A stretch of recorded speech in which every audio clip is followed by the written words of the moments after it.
Hello friend, this is my YouTube channel. आज हम बात करेंगे रावेल अपनी पैनल में लूप कार्ड कैसे सेलेक्ट करें। सबसे पहले मेन्यू बटन प्रेस करेंगे, देन प्रोग्राम में जाएंगे। इसका पासवर्ड है 54321। एंटर करेंगे, देन 1 में जाएंगे। इसके देखो ये 4 नंबर एडवांस में जाएंगे।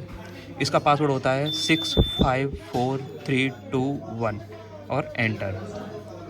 देन देखिए ये ऑप्शन लिखा हुआ है एक्टिव लूप कार्ड यानी 4, क्योंकि जबकि हमने इस पैनल में भी एक सिंगल लूप कार्ड ही कनेक्ट किया हुआ है, तो इसके लिए 1 प्रेस करेंगे और यहाँ पर 1 लिख देंगे, देन एंटर कर देंगे। एंटर करने के बाद ये जो हमारा सिंगल लूप कार्ड लगा है सिर्फ उसी को ही सेलेक्ट करेगा और इसको स्टार दबा के बाहर आ जाएंगे। ये देखिए सिस्टम हेल्दी रावेल इलेक्ट्रॉनिक्स, हमारा जो सिंगल लूप कार्ड था वही इसमें कनेक्ट हो गया है। Thank you so much.